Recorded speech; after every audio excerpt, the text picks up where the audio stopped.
कि हम बार बार जिला में धरना प्रदर्शन कर रहे हैं अपने डीएम साहब के बगल में लक्ष्मी भवन के पास, फिर भी हम गंदगी पार्क के धरती पर धरना प्रदर्शन करते हैं।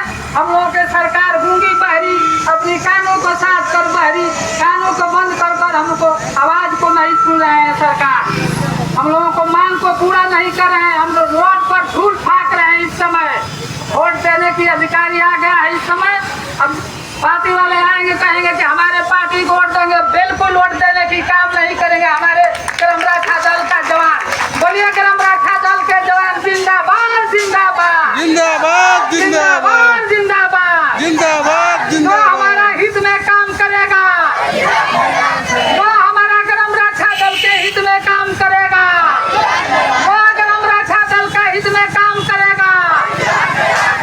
मैं इतना ही कहकर अपने बारी को विराम देता हूँ, इसलिए कि मैं ज्यादा बोलना चाहता नहीं हूँ, इसलिए कि अभी मैं ब्लड जांच करा कर आ रहा हूँ।